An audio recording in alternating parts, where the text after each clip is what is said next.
चितलाङको भेडा फार्म जाने बाटो थाहा नभएर हामीलाई हैरान भयो। भाइ यो भेडा फार्म जाने बाटो यही हो? कति टाढा छ नि? 15 मिनट जति गाडीमा। ल हस्, धन्यवाद।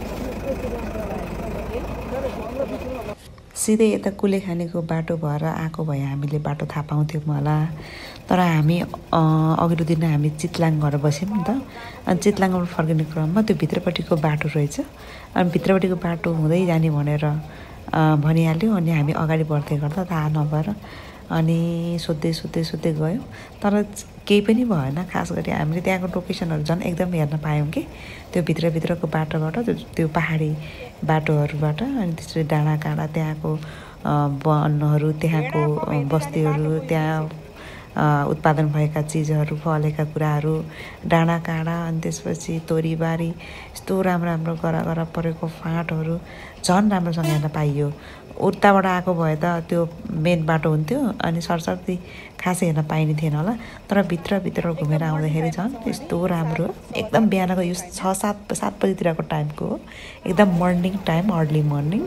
अनि एकदम राम्रो क्या, भर्खर घाम उदाएको अनि घामको प्रकाशहरू भर्खर त्यो गरामा छरिएको बेलामा हामी पुग्दै थियौँ। यस्तो राम्रो देखिएको छ। वास्तवमा नेपाल एकदमै राम्रो छ। जहाँ गयो भने त्यही राम्रो देखिन्छ। जुनसुकै भूगोल, जुनसुकै डाँडाकाँडा जानुहोस्, यति राम्रो छ हाम्रो नेपाल। सानो छ तर राम्रो छ। मात्रै अलिकति विकास हुन नसकेको मात्रै भएर हो, होइन भने हाम्रो देश यति राम्रो छ। एकदमै के त्यो स्वर्गको एउटा टुक्रा जस्तो। जुन ठाउँमा गयो भने यस्तो राम्रो छ। हिम श्रृङ्खलाहरू त्यस्तै राम्रो छ, नदीहरू त्यस्तै राम्रो छ, पहाडहरू, डाँडाहरू, हरियाली, डाँडाकाँडा यति राम्रो देखिन्छ। हेर्नुहोस् त, यो गरा परेको जमिन, अनि त्यो तलबाट खिचेको, अनि त्यसपछि तल परेको त्यो पहाडहरू, एकदम एकले अर्कालाई पहाडले ठ्याक्क त्यो एकदमै के एउटा पहाड, अनि त्यसपछि फेरि अर्को पहाड, फेरि अर्को पहाड, त्यो एकदम तल्लो परेको पहाडहरू यस्तो राम्रो देखिने। एकदमै राम्रो छ नि नेपाल। तर हामीले विदेश होइन, स्वदेशै हुनुपर्छ। विदेशमा गएर पैसा अनावश्यक खर्च गर्नुभन्दा आफ्नै देशमा घुमेर आफ्नो पैसा आफ्नै देशमा बरु खपत गराउने, लगानी गर्ने, हाम्रो स्थानीय स्रोत साधन प्रयोग गर्ने, हाम्रो स्थानीय व्यक्तिहरूको हातमा पर्ने गरेर हामीले खर्च गर्नुपर्छ। हामीले अझै थाहा नभएर अझै सोध्यौँ। भेडा फार्म जाने बाटो यही हो? यही हो रे।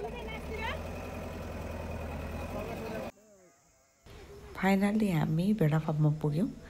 पर तल उताबाट भेडाहरू चर्नको लागि लस्कारै आउँदै गरेको भिडियो एकदमै हामीले देख्यौँ।